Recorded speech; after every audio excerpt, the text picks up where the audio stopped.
Welcome. Good morning, good evening, good afternoon.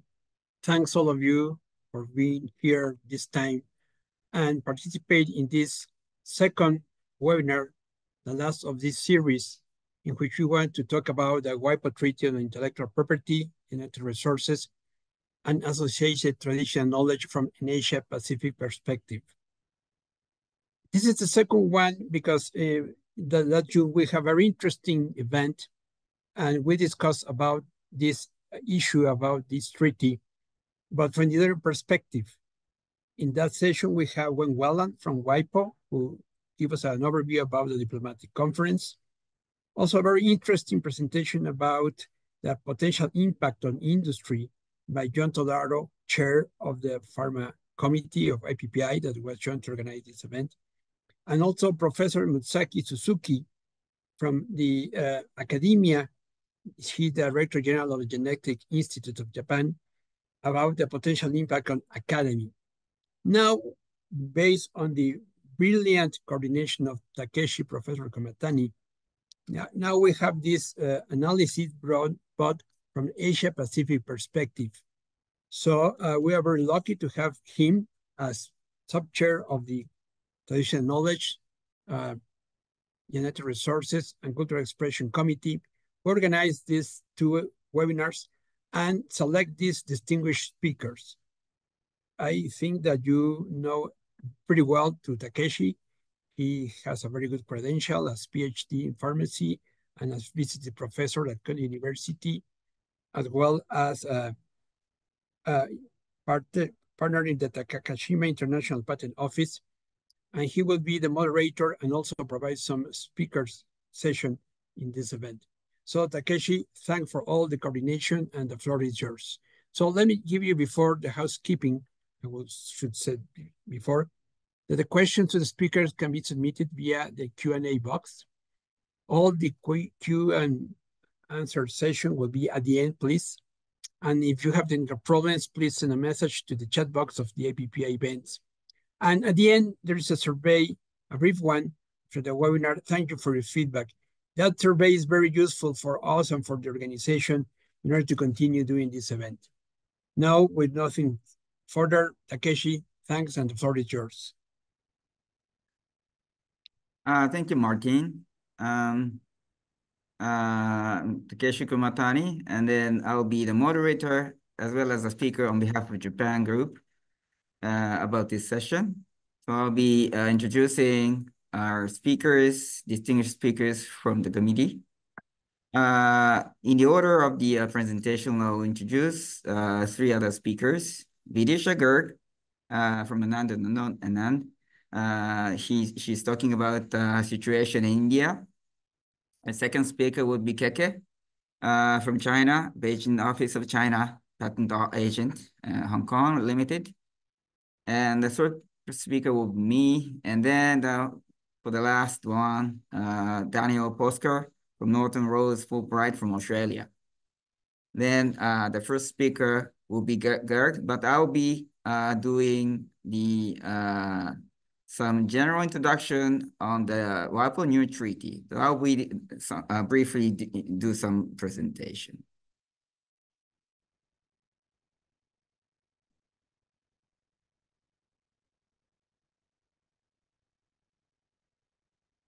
So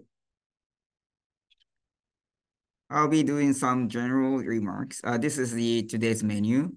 So not the least, but we'll be having the Q&A session. So if you have any questions, please give us questions. We'll be doing some answering sections.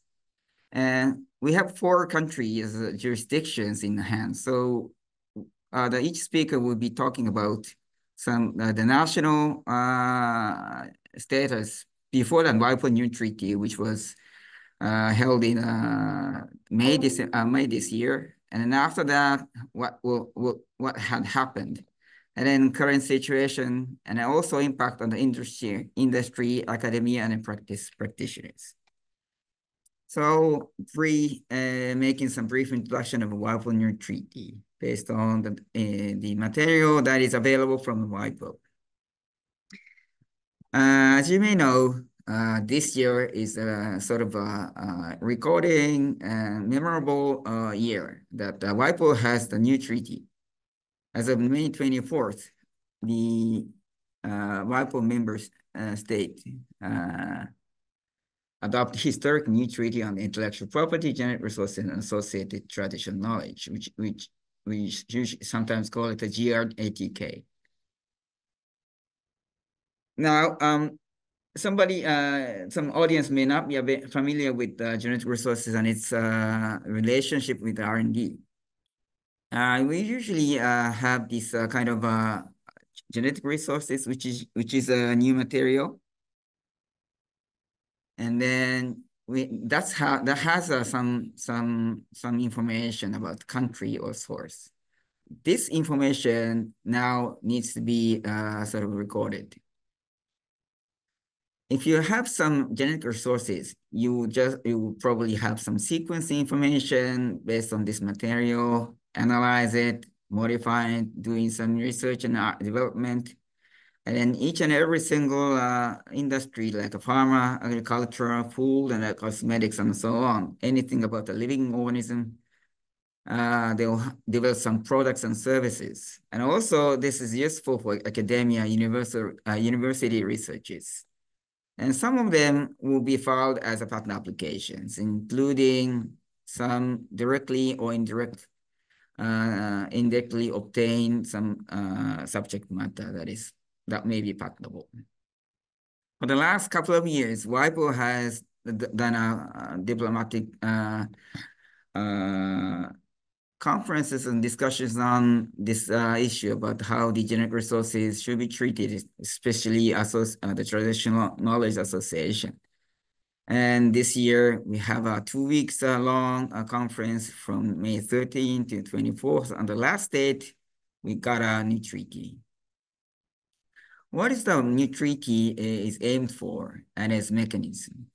The objective is as this one, to prevent patents from being granted erroneously, especially with respect to the inventions related to the genetic resources and traditional knowledge, especially this kind of a patent. And how this is prevented. The first one is the disclosure requirement of this genetic resources, especially sources or the country.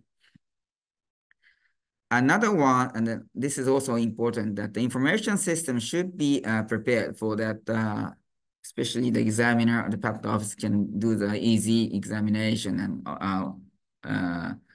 to prevent some erroneous patents.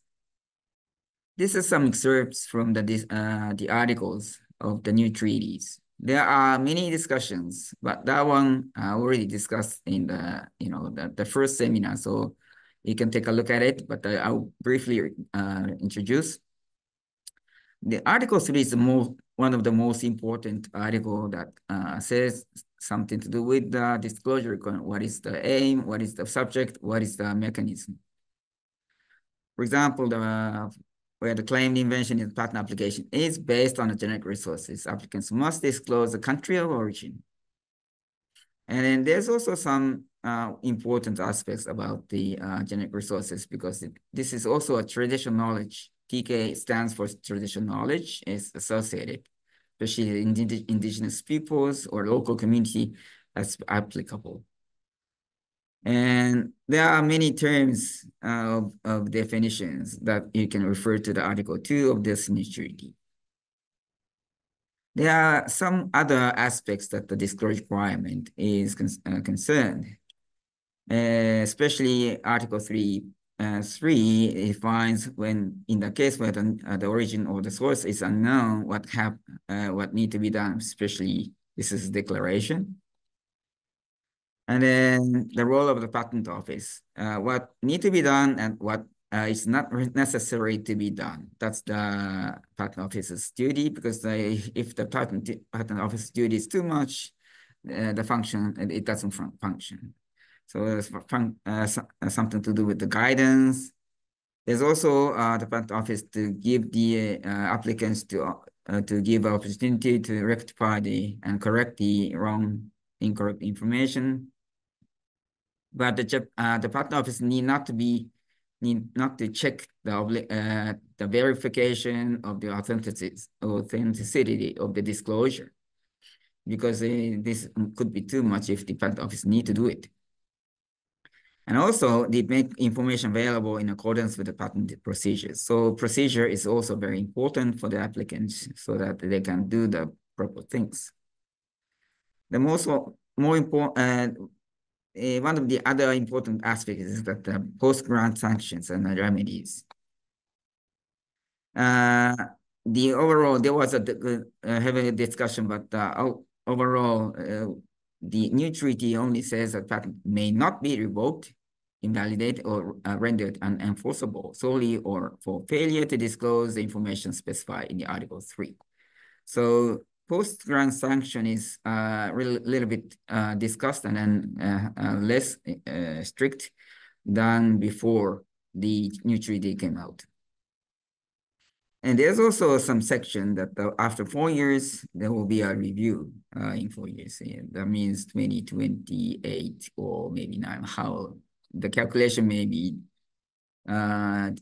arguable, but in 4 years, we'll do the same some review. The other aspect that is important is the information system. Parties, I mean, the countries may establish information systems such as databases. Our several of our speakers will discuss their domestic database, so you can know what the national patent office do with respect to the information systems, and then they can be referred to as the model information system for the other countries. And then also in consultation where applicable with indigenous people and local communities and other stakeholders. This is also information system is concerned.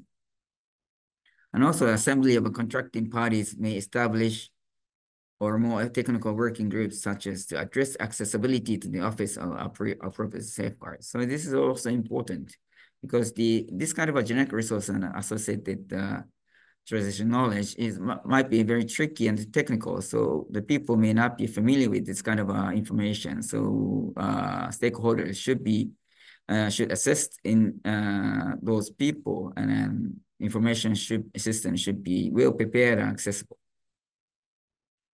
This is some history of the quarter century for the last couple of years, including some couple of years in development.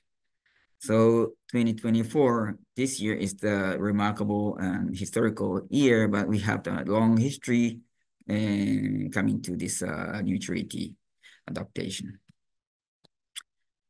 Then what will be the next one? Currently, I have the current actual numbers, but assistance with the ratification accession 15 need to be for treaty to come into force. Probably several countries already ratified, so maybe coming into force could be soon. And also support for indigenous people as well as local community. And also assistance to states and regional organization with the implementation of domestic law, because this one is tricky, so it need to be assisted. And also resumption of IGC negotiations in late November. So they'll be held in two months, and we'll see. And also there's something to do with the Nagoya Protocol as a patent cooperation treaty, especially PCT is a patent procedure. So this will be, it is said like a mutual supportiveness. So we'll see, take a look at it, how the mutual supportiveness measurement will be conducted. So this is a brief introduction. Now, each country will explain their domestic, very specific and unique situation before and after the WIPO new treaty come out. Then India comes first. Vidisha, floor is yours. Thank you so much, Takeshi. I'll just share my slides first.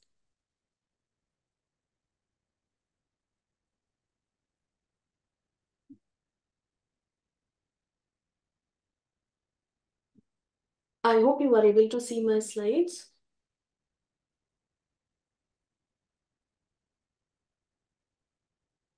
A very warm welcome to all my co-panelists and participants. I also thank Martin, Chair, Genetic Resource and Traditional Knowledge Standing Committee of AIPPI, for providing me this opportunity to be part of this webinar. As Takeshi has already explained about the WIPO's recent treaty on genetic resource and associated traditional knowledge, I will now present an Indian perspective on this topic. So I have basically divided my presentation in 4 parts. What was the background with respect to genetic resource and traditional knowledge in India, the laws before the WIPO Treaty came in, then what will be the effect of WIPO Treaty, and some reactions from the industry. So India is one of the mega diverse countries of the world, with 2.4% of the land area accounting for about 72.8% of species of the world, including about 91,000 species of animals, 45,000 species of plants, and that have been documented in 10 biogeographical regions of India. The relation between India's rich biodiversity and its indigenous people is not only extraordinary, but has been prominent through ages. Unfortunately, the rich biodiversity of India and its traditional knowledge and the traditional knowledge of the indigenous people and local community is under threat owing to global economic and social development.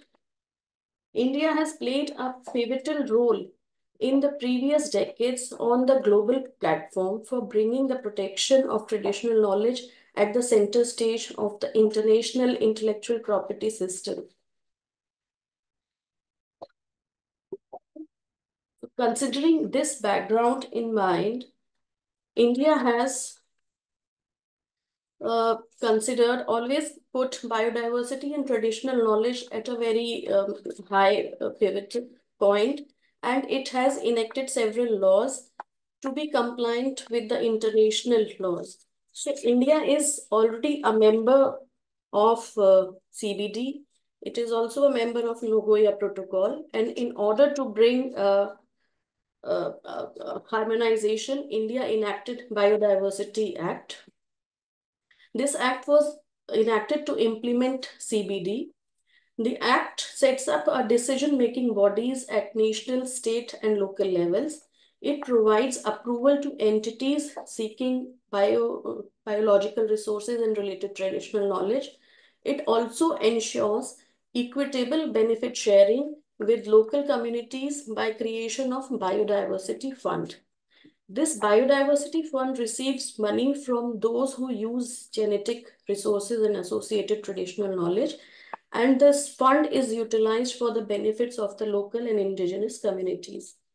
Then we have the Patents Act of 1970 in place. This act also provides adequate provisions for protection of traditional knowledge and biological resources. Traditional knowledge, by its very definition, is in the something which is in the public domain, and hence any application for patent relating to traditional knowledge does not qualify for qualify as an invention under the Indian Patents Act. Then the third law is, I'll deal with the Patents Act in more detail in subsequent slides. The third act we have is the Protection of Plant Varieties and Farmers' Right Act of 2001. This act aims to provide an effective system to protect plant varieties, farmers' rights, and plant breeders' rights. This act also ensures benefit sharing with farming community through National Gene Fund. Then we have Geographical Indications of Goods, Registrations and Protection Act of 1999. So all these first four acts relate to IPs, and we also have a Scheduled Tribe and Other Traditional Forest Dwellers Recognition of Forest Rights Act of 2006, which relate to for benefit of the traditional communities, but it does not relate to the IPR. So how all this started, how India became very sensitized about the protection of traditional knowledge and biological resource. Initially in the 1990s, several cases come into light which related to biopiracy of the traditional knowledge of India. The most important few cases were the Neem case. This case was a legal battle between India and US regarding patenting of neem tree and its medicinal properties. In 1990s, EPO granted a patent to a US corporation for a method of fungal control of patent using hydrophobic extracted neem oil. This patent was challenged by Indian government, and later on this was revoked on the basis of the traditional knowledge of India. It was considered, it was established by the Indian government that neem has been a very traditional plant and used for known for fungal properties since a very long time. Then another important case, which is very considered as very important case in India, is the turmeric case. As we all know, curcuma longa is a spice which is used in every house of India, and it is also known for its medicinal, cosmetic, and color properties. It is used as for treatment of burns and wounds, and an US patent was granted to two India-based scientists in USA for healing of wounds. So this in this case also Indian government and Council for Science and Research contested this patent, and they were able to revoke this patent. During this process, they produced several documents of traditional knowledge in Sanskrit language and some articles which clearly established that healing of wounds was already a traditional knowledge of India.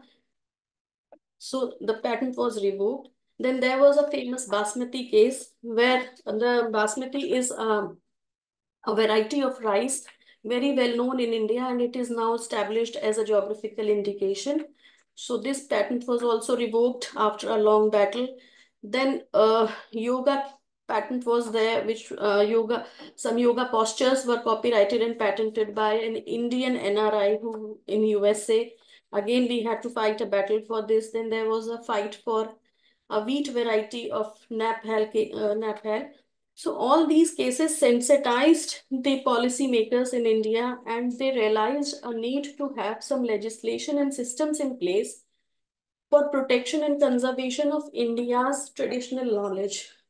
So that's why then the India came up with a traditional knowledge digital library.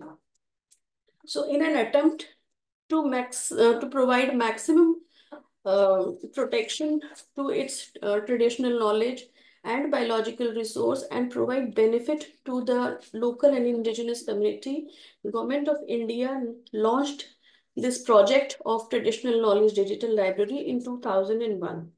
This project was in collaboration with CSIR, Ministry of Science and Department of Ayush.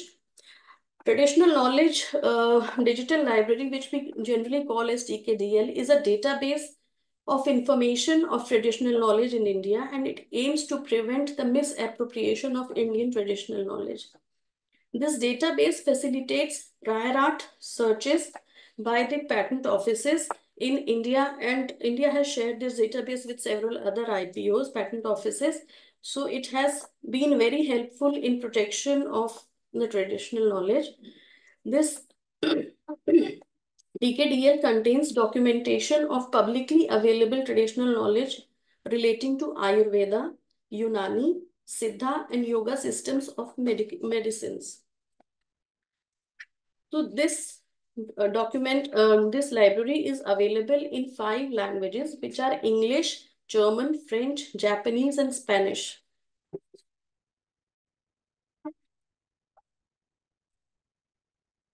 So this library has been classified in a similar manner to that of WIPO's International Patent Classification. It has about 27,000 subgroups for Ayurveda, Unani, Siddha, and Yoga systems. And it helps in verifying the novelty of the invention at the time of conducting prior art searches by the IPOs. India has signed MOUs with several intellectual property offices. Few are like European patent offices, German, US, Canadian patent office, and Australian patent office. TKDL has been very instrumental in protection of traditional knowledge of India. It has enabled the cancellation and withdrawal of many patent applications and patents attempting to claim right over the use of various medicinal plants. Few examples, I'll just quote one or two. Like in 2010, India was able to get the cancellation of a patent which used mint and andrographis for the treatment of avian influenza or bird flu. In another attempt, a Danish company tried to patent an invention for fat burning properties comprising ginger, cumin, onion, and turmeric. So again, this patent was contested and um, it was revoked. So these has been the contribution or the success stories of the Traditional Knowledge Digital Library, TKDL. Then we have Indian Patent Act of 1970, which already has the requirements of disclosure requirement. Since India is a member of TRIPS, and in order to make the patent system TRIPS compliant, India amended its Patent Act in 2003 and 2005 by way of Amendment Act of 2002 and 2005. So in 2002, India brought in the provision of disclosure requirement of biological material. So right now, what we are discussing via the WIPO Treaty, India already had, since 2002, India had the requirement of disclosing the origin and the source and geographical origin of the biological material used in the invention. India also has the requirement of submitting the biological material in an authorized depository, in any authorized depository. Also, India brought in a provision via Section 3P, wherein India India considers traditional knowledge as a non-patentable subject matter. Section 3 of Indian Patents Act provides a list of subject matter which are not considered as patentable invention, and traditional knowledge has been put in this list. So any kind of traditional knowledge, written, oral, or otherwise, is not patentable in India since 2002. In 2005, India again amended the act, and the authorized depositories were made to be the depositories which were authorized by under Budapest Treaty, and the patent applicant was made responsible to submit the biological material at the depository, and within 3 months he was required to put the accession number in the specification. So this was made a mandatory requirement in India in 2005. So what actually is the patent disclosure requirement in India? As per Section 10 of the Act, Section 10 of the Indian Patents Act talks about the content of the specification. So this section makes it a mandatory requirement. It is an onus on the applicant to disclose the source and geographical origin of the biological material in the specification when it is used in an invention. So it is very necessary for the applicant to disclose from where he obtained the biological material which he is using in his invention. Also, this section requires depositing biological material of microorganisms at the International Depository. And this is a very important requirement because it satisfies the requirements of enablement and sufficiency of disclosure. And this has also been made mandatory because if anybody wants to use the biological material, he can obtain it from the depository and use for further work.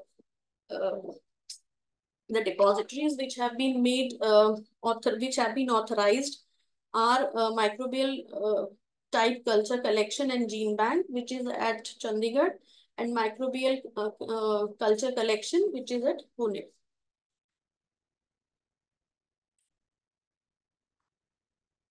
we also have the Indian Patent Act also has consequences of non-disclosure. If an applicant does not discloses the source and geographical origin of the biological material, in that case, there are serious consequences. During the examination phase, the patent application can be rejected by the controller. They can reject the application on the ground that the source and the biological geographical origin of the biological material has not been disclosed. This is also a ground for pre-grant and post-grant oppositions. So anybody can file opposition before the grant and after the grant of the patent on this ground only. Also, it is a ground for revocation of the patent also. So there are, as the WIPO Treaty talks about the sanctions and remedies, sanctions in India we already have, and which are very stricter sanctions. They do not identify non-disclosure as intentional or unintentional, fraudulent or non-fraudulent. It is a blanket requirement. If there is no disclosure means no grant of patent, or if it is granted, then it can be opposed or revoked.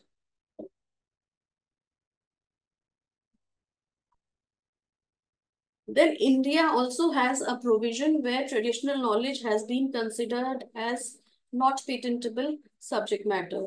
So Section 3P of the Indian Patent Act bars patentability of an invention which in effect is traditional knowledge, or which is an aggregation or duplication of known properties of traditionally known components or components.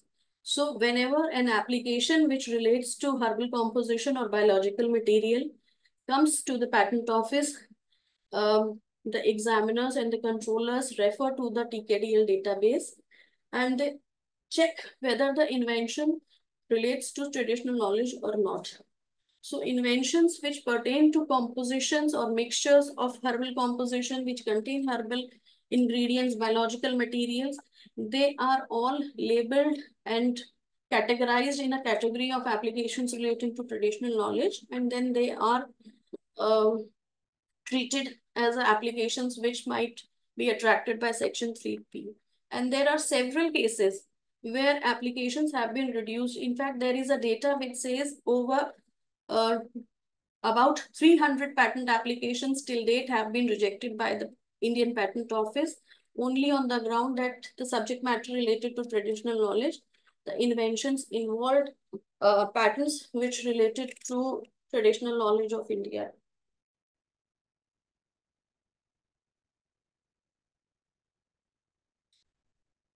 So applications which relate to traditional knowledge are also attracted by other sections like 3E. 3E is a section which prohibits the grant of patent to mere admixtures resulting only in aggregation of properties or the components. And there are several other sections, but 3P and 3E are generally applicable to inventions relating to biological materials.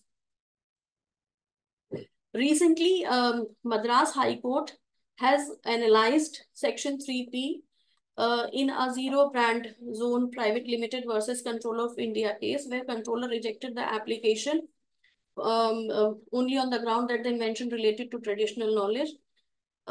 This invention related to a lamp which was based on Panchgavya elements, which are cow milk, cow butter, cow curd, along with neem and people leaves, etc. So court, while discussing the intent of 3P, court referred to the Joint Parliamentary Committee report on the Second Amendment Bill of 1999, and they said that the clause 3P has been added to protect countries' traditional knowledge from being patented. So this was the intent to bring in Section 3P and bar traditional knowledge in India. And therefore, court clearly rejected this patent application because they held that the invention related to Indian traditional knowledge. Then there is a very deep linkage between the Biodiversity Act of 2002 and the Patent Act of 1970. The Section 6 of the Biodiversity Act requires any person or entity applying for an IP right in and outside India for an invention based on any research or information on a biological resource which is accessed from India, including those deposited in repositories outside India, traditional knowledge associated thereto, and it requires them to obtain a prior approval from National Biodiversity Authority before the grant of the intellectual property right. So whenever we file a patent application, we are required to obtain a prior permission from National Biodiversity Authority for filing the IP rights or the patent application. Also, the traces of this requirement of NBS approval can be traced back into Form 1, which is the application form under the Patents Act. So when we are filing an application, we file the Form 1, and this Form 1 mandates the applicant to declare if the invention uses any biological material from India, and the applicant will obtain necessary permissions from the competent authority, which is National Biodiversity Authority, and submit that permission at the patent office. So whenever a person discloses that the patent involves an invention relating to genetic resource or associated traditional knowledge, immediately the Biodiversity Act comes into action and the applicant is required to obtain permission under the Biodiversity Act. So this was all about what was the position in India before the treaty. And this treaty has been very warmly welcomed by the Indian government and communities, the local indigenous community relating to traditional knowledge. After the treaty was passed on May 26, there was a press release from Ministry of Commerce and Industry, and they mentioned that this treaty is a significant win for the countries of Global South and for India, because this Global South and Indian region is a mega biodiversity hotspot with abundance of traditional knowledge and wisdom. This press release also mentioned that the treaty on ratification and entry into force will require contracting parties to put in place mandatory disclosure obligations for patent applications to disclose the country of origin or source of genetic resource when the claimed invention is based on genetic resources or associated traditional knowledge. This will offer added protection to Indians, to Indian genetic resource and traditional knowledge, which while currently protected in India are prone to misappropriation in countries which do not have disclosure obligation. So this is what we are expecting from the treaty. As of now, India has not ratified the treaty, but hopefully it will do it very soon. So currently, what is the current law in India and what will be the requirement under the treaty? Basically, disclosure requirement. Currently, India has disclosure requirement for biological material. So source and geographical origin of the biological material is a mandatory requirement in India. However, the treaty also covers associated traditional knowledge. So maybe there will be an additional requirement of disclosing the associated traditional knowledge with the genetic resource or the biological material. Then in India, sanctions for non-disclosure, there is a very strict sanction which says that non-disclosure of the source and geographical origin is a ground for opposition and revocation. However, the treaty has a little lesser stricter requirement. The treaty asks for only revocation or having stricter sanctions, post-grant sanctions, in case of false or fraudulent information. So that is a little deviation. Also in India, as of now, there is no requirement for submitting declarations with regard to non-disclosure of the source or geographical origin, whereas the treaty requires this declaration thing. So these are 2-3 deviations which India might have to take into consideration while becoming compliant with the requirements of the treaty. So as of now, India has not signed, not ratified, but we are by and large already in sync with the requirement, disclosure requirement. However, recently there was some news from DPIIT, which is Department for Promotion of Industry and International Trade, Internal Trade, under which our Indian Patent Office comes, which so from this department, we had news that soon they will move an amendment to the Indian Patents Act to make it in line with the treaty.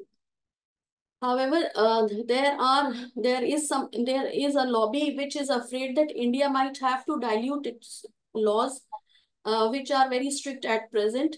For example, I just mentioned the current practice of non-disclosure of source or geographical origin of the genetic resource is a ground for oppositions and revocation, but the treaty only provides for sanction where there has been fraudulent intent. So as of now, in India, there is no distinction between intent, fraudulent and non-fraudulent intent.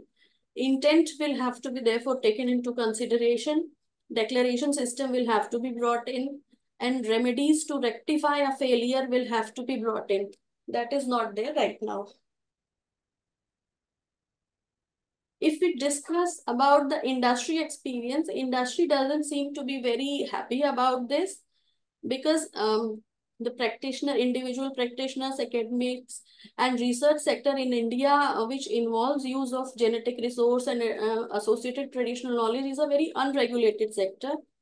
And if there is a disclosure requirement, then it will put a very heavy burden on them, because as soon as they disclose about the source and geographical origin, they will then have to get into the requirements under the Biological Diversity Act. Same is the situation with the healthcare and cosmetic industry, because as soon as the disclosure is made, then they will have to file applications and requests for permissions and notifications, etc. And then there will be a long route and chains and systems for access and benefit sharing agreements, etc. And this might slow down the research process, because as of now, individual practitioners and small companies are just sharing the biological material and at their own levels. But once this thing become formalized in a stricter manner, then it might slow down the research process. So industry is not as happy as the Indian government appears to be. Few limitations from the Indian perspective which we understand are that the disclosure requirement aims to prevent the wrong patent from being granted. However, it appears that this treaty might facilitate legalization of erroneous patent if not implemented in a proper and very stricter manner, because like it provides provision for rectification and corrections if there is no fraudulent intent. So there might be possibility of grant of erroneous patents also. There may be serious misuse of declaration system, as the applicant can easily mention that they are not aware of the source or origin, and they can just file a declaration with respect to that. This may become a serious problem for developing countries, as they may face challenges in monitoring such kind of declarations. Also, this treaty does not put any onus on IPOs to verify the authenticity of the disclosure. There are more chances of misappropriation. Therefore, I think that should be taken into account. Also, there is no linkage of the disclosure requirement with the access and benefit sharing, which appears to be a little bit of shortcoming. Also, the treaty does not define what is fraudulent conduct. So in absence of this, there is a scope and open end with respect to defining what will be the fraudulent conduct and how it should be. There should be remedies and sanctions for this fraudulent conduct. So that was all from my end. Thank you. Thank you. Thank you very much, Vidisha. India has a lots of information sources, so took a little bit more than time we expected. The next one speaker will be China. KK. Can you do a concise presentation for Chinese perspective? Okay. Okay. Floor is yours. Okay. I move quickly.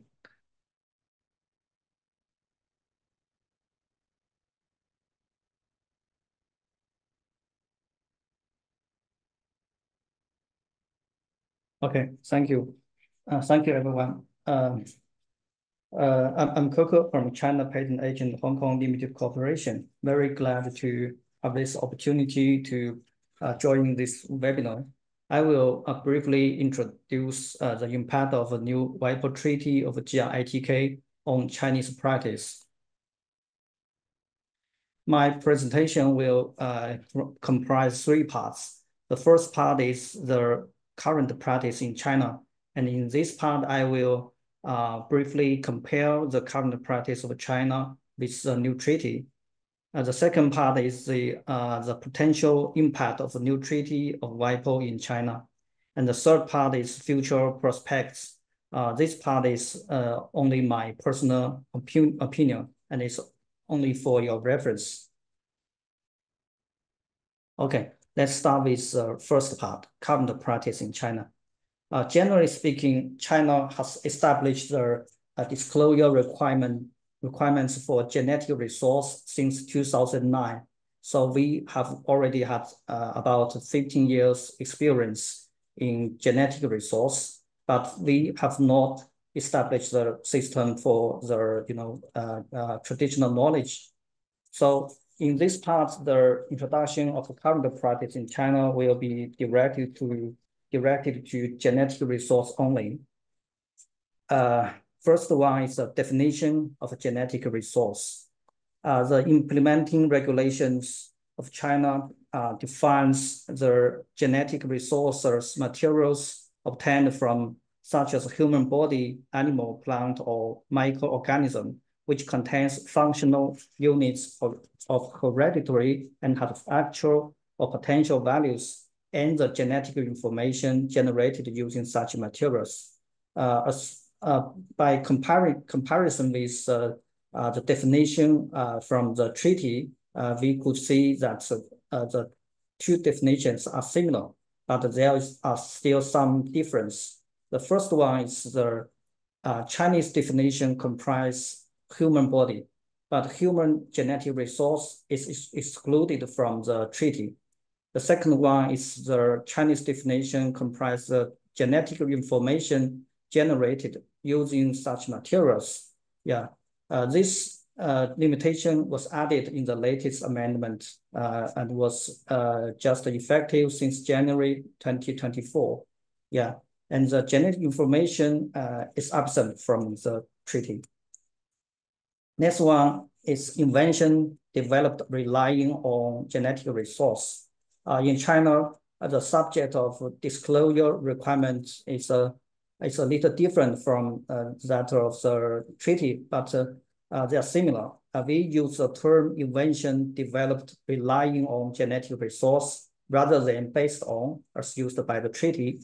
And in China, it is defined as invention developed by utilizing the hereditary functions of genetic resources. And it's similar to that of a treaty, but maybe there's still a difference. We define utilizing the hereditary function of genetic resource, but the treaty defines that must have been necessary for the invention and must depend on the specific property. Yeah, maybe there's a little difference. The next one is acquisition or use of a genetic resource. Since 2009, Chinese patent law provides that the acquisition of use of a genetic resource should be legal, and the illegal acquisition or use of genetic resource may render the application rejected and may render the patent invalidated after granting. But There's no counterpart in the new treaty because the new treaty is just directed to the disclosure requirement. And the next one is the specific requirements for disclosure. In China, we require that the applicant should indicate the direct source and the original source. Where the applicant fails to indicate the original source, it or he should state the reasons thereof. In practice, the requirements are not difficult to be met. As far as I know, very few applications were rejected due to the failure of meeting requirements of disclosure. And usually, if the applicant doesn't know the original source of the genetic resource, the applicant could state the direct source, then it will be okay. So it is also similar to that of the treaty, but we don't have the declaration system, yeah. And it seems the necessity for providing the declaration is not high because usually the applicant should know the direct source. Next one is the examination of the disclosure requirements. In China, the disclosure requirements is a reason for rejection. The failure of, if that means if the applicant fails to meet the requirements for disclosure of source of a genetic resource, the application may be rejected. And the opportunity to correct defects will be given to the applicant before rejection. So it's similar to that of the treaty. And after the grant, things are different. Failure to meet requirements of disclosure of a source of genetic resource is not a reason for invalidation. That means after the grant of a patent, even if the patentee didn't meet the requirements of disclosure of a source of a genetic resource, the patent could not be declared invalid, therefore. Yeah, it's also similar to that of the treaty. And last one is principle of good faith. Principle of good faith was introduced to Chinese patent law since 2021. And in January 2024, the implementing regulations further provide the Rule 11, and providing patent applications should be based on real invention creation activities and must not be falsified. And it was further provided that the reason, the failure to meet the principle of good faith is a reason for rejection during examination and a reason for invalidation. Yeah, it is similar to the provision of fraudulence in the treaty. So that's a brief introduction of the current practice in China. Then we come to the second part, potential impact of a new treaty in China. And it is generally expected that the new treaty will be ratified in China. So there will be new legislation in China according to the new treaty. And as to genetic resources, as we just discussed, you can see that the current practice about disclosure requirements of a genetic resource in China is essentially consistent with the treaty. So the further legislation will mainly be directed to the traditional knowledge because we have not had the legislation about the traditional knowledge. And it is expected that the rules similar to genetic resource will likely be adopted for traditional knowledge. For example, the failure to meet requirements of a disclosure may be a reason for rejection, but may not be a reason for invalidation. Yeah, and users will, after the legislation, users of the traditional knowledge will need to further identify traditional knowledge during development and follow principle of good faith, of course. And the patent examination standard about the traditional knowledge will need to be well studied and well established. Yeah. And indigenous people, local community will get better protection for the traditional knowledge. And the information system of genetic resources and the traditional knowledge will be established, which will be beneficial for both providers and the users. Currently, we do not have the information system for both genetic resources and traditional knowledge. Yeah. Also, we have established the disclosure requirement system for genetic resources. Yeah. Okay, now we come to the last part, future prospects. This part is only my personal opinion, and is only for your reference. For genetic resources, as we just discussed, the current provisions of disclosure requirements of genetic resources were introduced into Chinese patent law since 2009. And the practice in the past 15 years showed that such requirements do not exert heavy burden on patent applicants. As I introduced, very few applications were rejected due to the failure of meeting requirements of disclosure for genetic resource. So it is expected that the new treaty will have no significant influence on the practice about disclosure requirements of genetic resource. But for traditional knowledge, things may be different since we do not have the counterpart system for traditional knowledge. And firstly, I think China is both provider and a user of traditional knowledge as well as genetic resources. So in China, maybe there may be different voices towards the new treaty from different parties. And the balance of interest will be needed between different parties. So I feel, it's just my personal opinion, that at least at the early stage, the China Patent Office, CNIPA, will be very prudent in handling the applications involving traditional knowledge.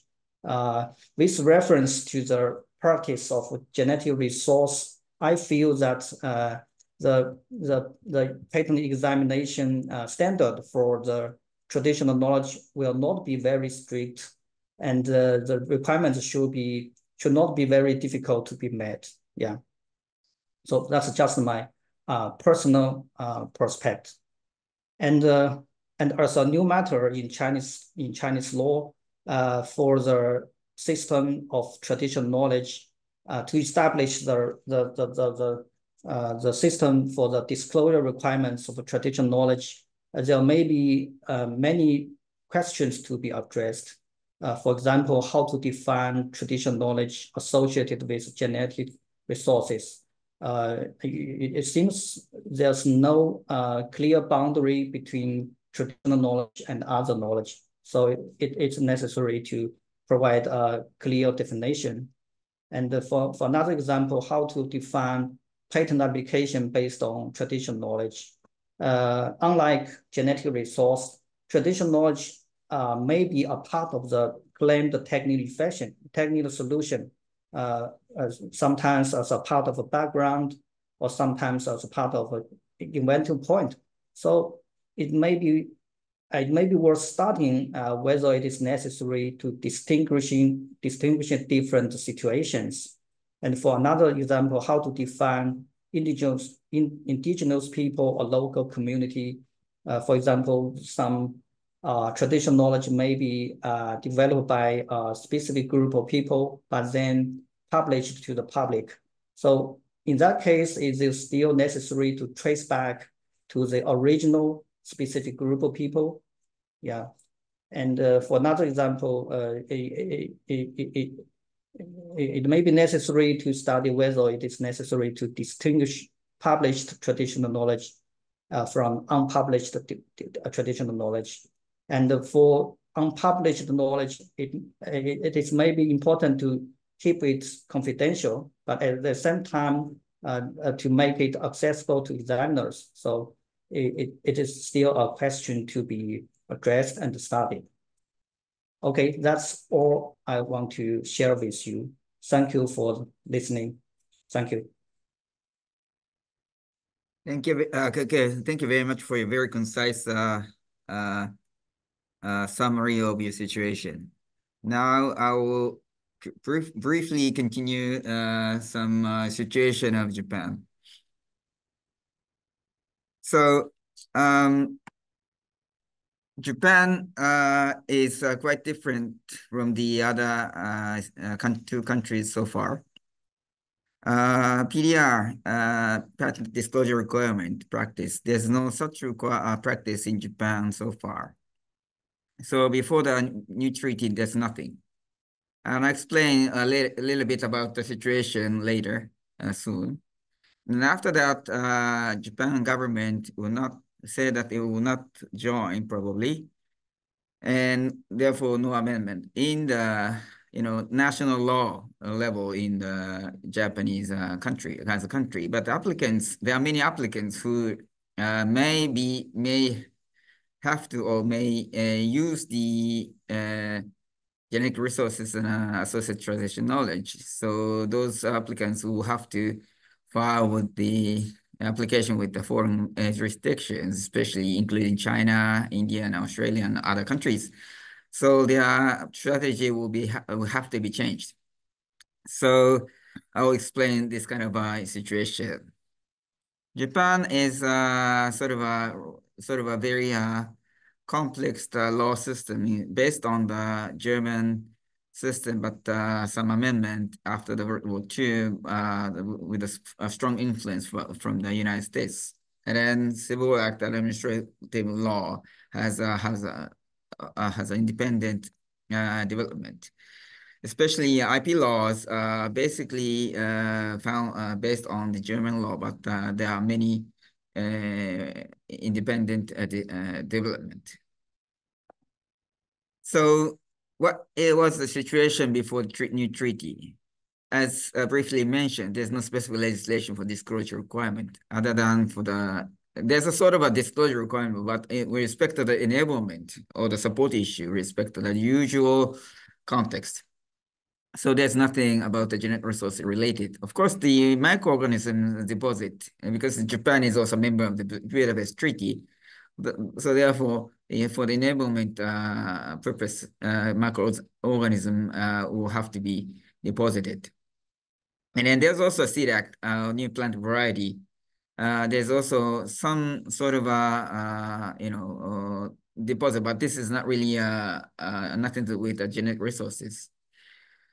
Japan is a member of the CBD as well as the Nagoya Protocol recently also implemented in Japan, as well as we are the Japanese government, especially the National Institute of Genetics, is very helpful in assisting many countries, especially in Southeast Asian countries, to implement this kind of Nagoya protocols.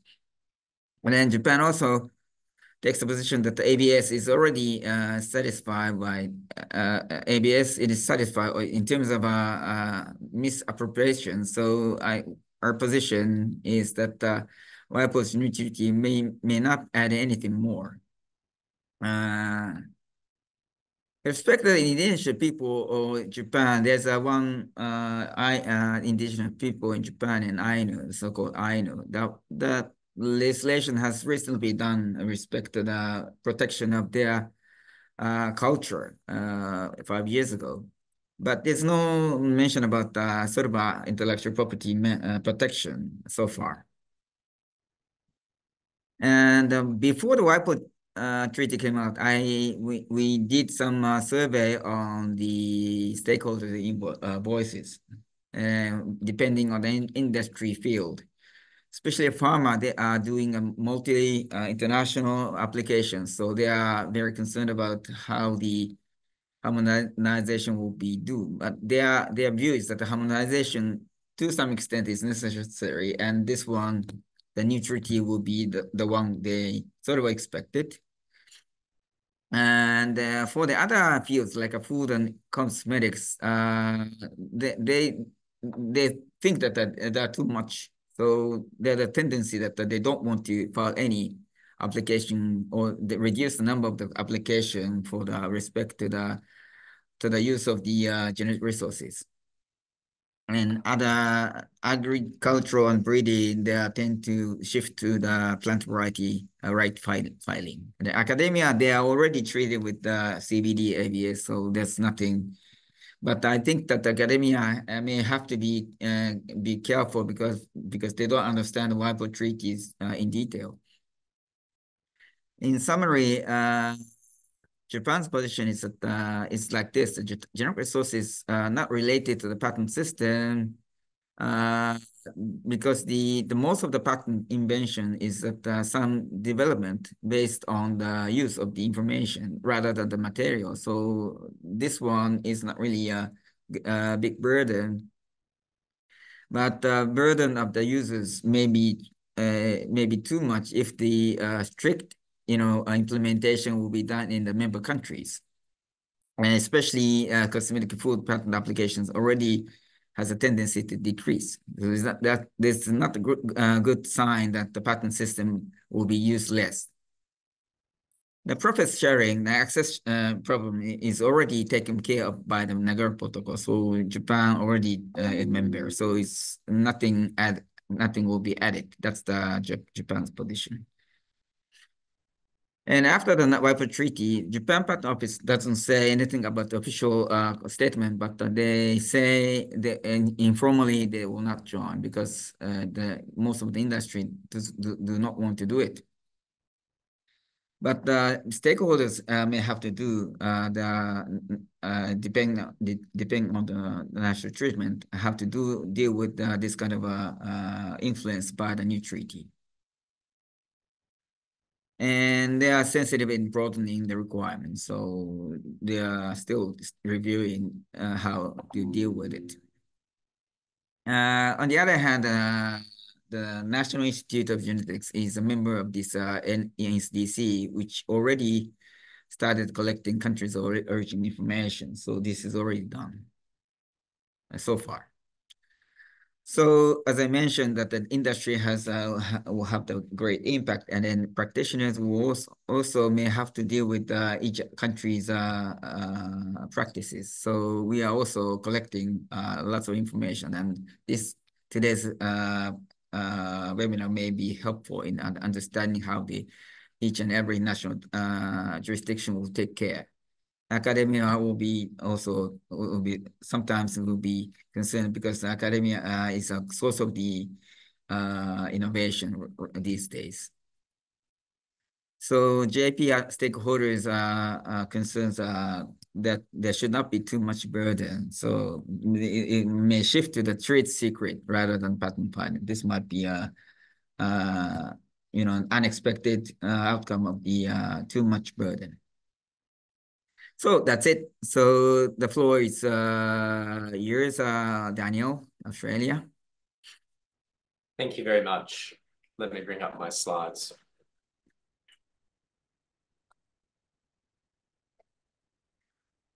I will endeavour to keep this brief, and I endorse all the issues and questions that were raised by my fellow speakers on issues to do with implementation and what this will look like in national law. So I won't raise those same issues in the interest of time.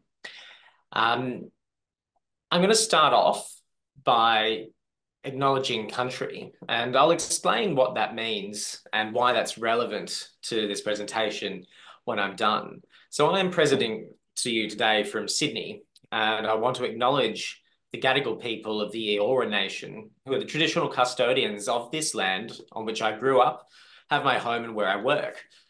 I pay my respects to elders past and present, and extend that respect to Aboriginal and Torres Strait Islander peoples and other Indigenous peoples joining us today.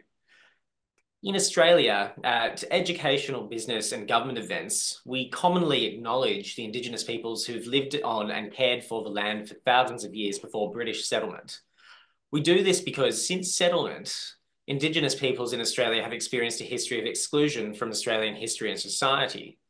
By incorporating an acknowledgement of First Nations people in our meetings and events, we recognise Indigenous peoples in Australia, their long history of custodianship of the land, and the knowledge, importantly, that they hold in relation to the environment, plants, animals, and much more. I'm going into a little bit of detail about this custom because it's relevant to how Australia is currently considering the issue of patent disclosure requirements. Our Intellectual Property Office, IP Australia, together with the IP profession and stakeholders in the IP system, have been discussing for a number of years how we can improve the IP system in Australia to help support cultural integrity and the economic potential of traditional knowledge held by First Nations peoples in Australia. In this content, there's been ongoing discussion about the use of traditional knowledge by First Nations and others in the registration of intellectual property rights, including in relation to patent disclosure requirements to support access and benefit sharing and economic empowerment. There are many examples of economically significant genetic resources and associated TK in Australia, and some of those are on screen. The first example I have up is the Duboisia plant, which was known to First Nations people for its medicinal qualities well before British settlement. Duboisia is a member of the Solanaceae family, which is known around the world for its alkaloids of various qualities. Duboisia extracts have been used over the years for analgesics, sea and air sickness treatments, and today is found in a number of pharmaceutical products to treat stomach cramps and period pain. Another example, much more recent, is Kakadu plum, which is the most concentrated food source of vitamin C in the world and contains a number of other compounds of interest to the cosmetics industry. Patent applications concerning Kakadu plum extracts and their uses have generated much adverse publicity in Australia in the past. One such application by a US cosmetics company in 2010 was criticised for being overly broad and potentially inhibiting future uses by traditional owners. Unlike other producers of Kakadu plum-based products, this applicant did not appear to have any ABS agreement in place with traditional owners, which added to the public opposition to this patent application. The application was eventually withdrawn after an adverse examination report, raising novelty and inventive step objections. I recently reviewed the examination report and was interested to see that the prior art relied on in the objections was mostly modern prior art, with very little reference to the long history of use in First Nations communities. Also up on screen, but not an example of genetic resources, is cultural burning and fire management practices, which helps manage the risk of wildfire, regeneration, and biodiversity. So Australia has a common law system in the British tradition. Prior to British settlement, and for many years after this, prior to the expansion of the original colonies, customary laws were the law of the land. Importantly, knowledge concerning genetic resources was passed down from generation to generation. I raise this because the importance of this knowledge cannot be understated. Australia holds 10% of the world's biodiversity, of which 80% of that is endemic or unique to Australia. So, to the current position today in Australia regarding genetic resources. The first thing to say is that Australia is not a party to the Nagoya Protocol, and there are no specific statutes regulating the protection of traditional knowledge. That said, Australia has enacted various legislation at both a federal and a state level governing access to and benefit sharing of genetic resources under our Environmental Planning and Biodiversity Act.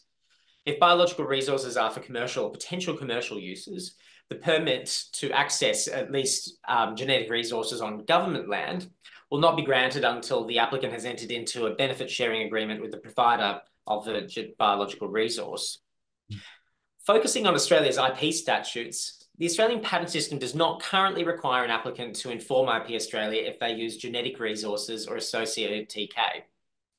As I've mentioned, however, there have been discussions in Australia concerning the possible implementation of a disclosure of source requirement in both the patents legislation and plant breeders' rights system in order to make it clear when genetic resources or associated traditional knowledge have been used to develop an invention or a new plant variety. Based on various consultations undertaken by IP Australia, which I'll come to, it appears that this proposal has a good level of support, and this is even before the WIPO Treaty. As part of these consultations, the disclosure system would be designed to motivate disclosure of source by either encouraging disclosure or imposing penalties for withholding information. The question of penalties for failure to disclose genetic resources or traditional knowledge has not been settled. That said, Australian patent law already provides for the revocation of a granted patent if it is found to have been obtained by fraud, false suggestion, or misrepresentation during prosecution. This ground of revocation is uncommon, but may be applicable if a failure to disclose the use or source of GR or TK was material to the grant of a patent. Before I leave this slide, I did want to mention that the Australian government has committed to introducing new laws to protect First Nations traditional knowledge and traditional cultural expressions, including to address the harm of fake art, merchandise, and souvenirs. A first draft of that legislation is expected by the end of the year. With this background, you'll probably appreciate that Australia's official position on the recent WIPO Treaty is one of support. My expectation is that Australia will proceed to ratify the WIPO Treaty in due course, and what I'm hearing from sources in governments is consistent with this. The Australian government and IP Australia supported the contributions of Australian First Nations peoples during the treaty negotiations, and its finalisation was welcomed by Australia's Foreign Minister and IP Australia. There's a clear policy objective behind this support, being that increased transparency in the patent system concerning genetic resources and associated traditional knowledge will strengthen First Nations self-determination to protect their cultural knowledge and leverage its economic potential. What this means in terms of implementation remains to be seen, including the nature of any measures to deal with a failure to comply with the new disclosure requirements. Although the WIPO Treaty mandates that any such sanctions will not include the revocation or invalidation of a patent, as discussed, Australian patent law does provide for revocation of a patent if it's found to be obtained by fraud, false suggestion, or misrepresentation. It will be interesting to see whether this ground of revocation is modified to exclude a patent applicant's failure to disclose genetic resources or traditional knowledge, or whether this ground of revocation will remain unchanged, which would allow for the revocation of a patent in certain circumstances. At this stage, there's been limited stakeholder reaction to the WIPO Treaty itself. However, numerous stakeholders have engaged with consultations conducted by IP Australia in the last few years on improving our IP system in relation to disclosure. Stakeholders have included legal and IP associations, academics, art centres, and individuals. As I've mentioned, stakeholders have generally seen a good level of support for the implementation of a patent disclosure requirement, including in relation to ABS and free and prior informed consent issues in the use of genetic resources based on traditional knowledge. Finally, in the last minute that I've got, I'll touch on the idea of a national database for traditional knowledge. It's fair to say that the views on this are more mixed compared with the idea of patent disclosure requirements. A lot of the concerns that have been raised here relate to Indigenous data sovereignty, which is the concept that Indigenous peoples should be able to govern the collection, ownership, and application of data about their communities, people, lands, and resources. So, for example, any national traditional database ought to be created in collaboration with First Nations peoples and with their consent.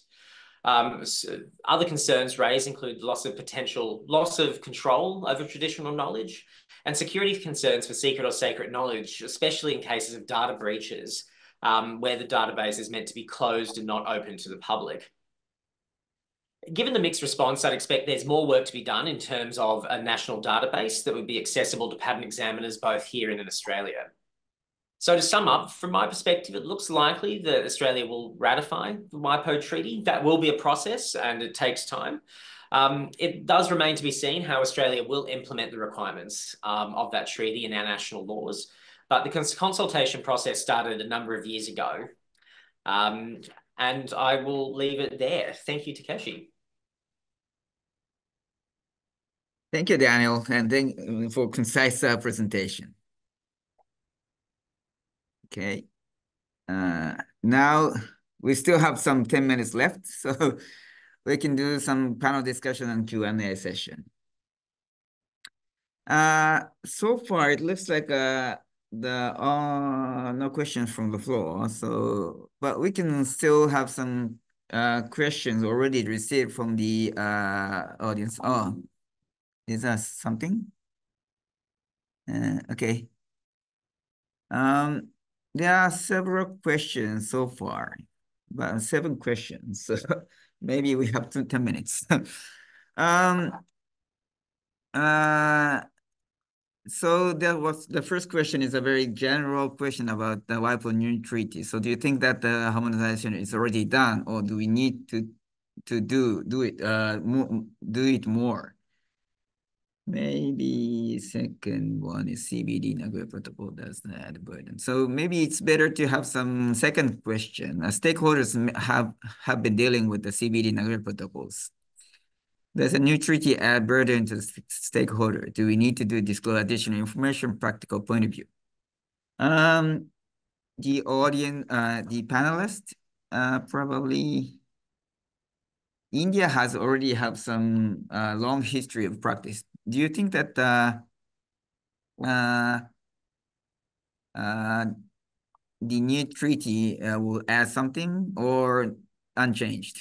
Because you already have some disclosure requirement as well as the Nagoya protocols, right? Yes, Takeshi, as I had already mentioned in my presentation, we already have disclosure requirement, but a little bit of harmonization will be required. So maybe we will require to bring in provisions for filing of declarations to distinguish between fraudulent and non-fraudulent conduct. Okay. Sanction requirements may be changed. So a little Okay, bit so of harmonization will be required. We also have information system by way of traditional knowledge digital library, but we are not sure, do we need to improvise it or we need to go with it? So that kind of harmonization will be required. okay. How about China? Okay. You also have some history about conducting some practices. Yeah. I feel, we have 15 years experience in the genetic resource. I think, if the treaty is ratified by China, harmonization, will be needed. Yeah. But for genetic resource, the Chinese practice is essentially similar to the new treaty. So there will not be much harmonization with respect to genetic resource. Yeah, but for traditional knowledge, we do not have the law about traditional knowledge. So much harmonization will be needed. Okay. How about Australia? You already talked about it, but I briefly. think harmonization's a good thing. And there's so much I think jurisdictions can learn from countries such as India that have been doing this for a very long time. I'm really interested to see how different jurisdictions implement the WIPO Treaty in their national laws. And I think it's not a one size fits all. And I think countries can learn from each other as they go through the process of designing their laws. So I wouldn't necessarily say harmonization immediately. I think that if we each country does what they need to do and see how that works. Obviously, that's going to lead to differing requirements, and patent applicants will need to comply with the most strict obligations in major jurisdictions. But I think some differences initially will be very interesting, and we'll see what works. Thank you very much. So on behalf of Japan, that as I explained, that Japan's position is very, sort of extreme position from your jurisdiction especially for China and India. But we have lots of industry, and the Japan Patent Office need to hear and listen to the industry very well. So the industry feels that there will be much burden to have such a obligation. So they are fear that too much obligation may be sort of an inhibitory factor for the research. What do you think that, especially the practitioner point of view? So you are also doing some prosecution and filing practice. What do you think about this new WIPO treaty impact? Especially Vidisha, you also do some prosecution, right? Yes. What do you So think about any impact or no, maybe no impact? But what do you think? So actually, right now also we are required to disclose in case the applications which are coming from outside as national phase application or convention application, they do not have this disclosure. So at the time of prosecution, controllers and examiners ask us to add the source and geographical origin in the specification.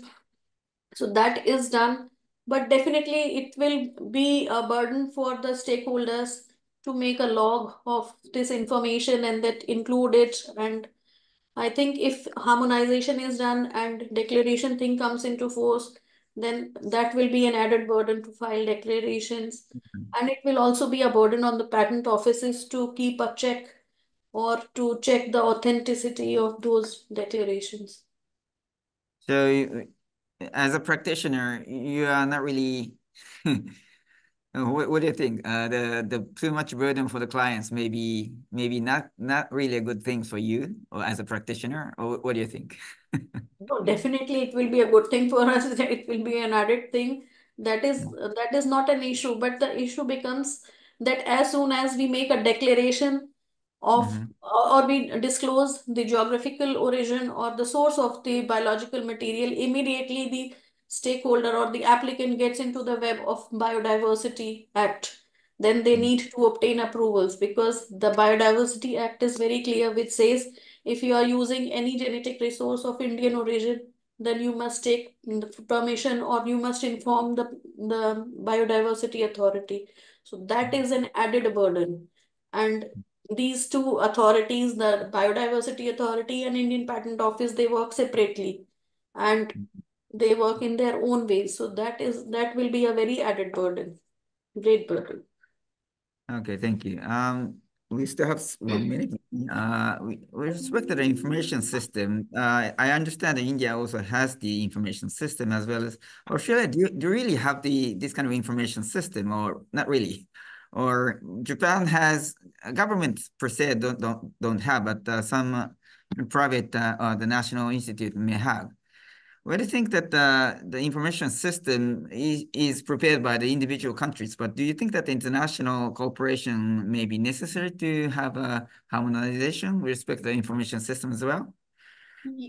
Yes, this has been Indian experience earlier also. Like we have traditional knowledge digital library, so we have codified our traditional knowledge with respect to Ayurveda, Unani medicine, Siddha medicine in under this information system. And this traditional knowledge library has been made available to various patent offices for conducting searches. But if there is some international information system, that would be great so that all the patent offices can use that, and therefore we can easily protect the traditional knowledge and genetic resources. How about China? Thank you. Thank you, Vidisha. How about China? Do you have any database? No, we do not have a general information system about the genetic resource and political knowledge. Yeah. Okay. Yeah. Okay. Thank you very much. Maybe time is up. So we have various information learned and a discussion done. So maybe I will give the floor to our chair, probably for conclusion.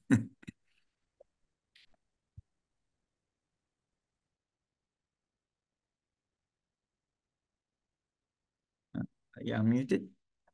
Yeah, thank you, Vidisha, KK, Daniel, Takeshi were quite illustrative and comprehensive presentations and very clear understanding by the situation of each country and the impact.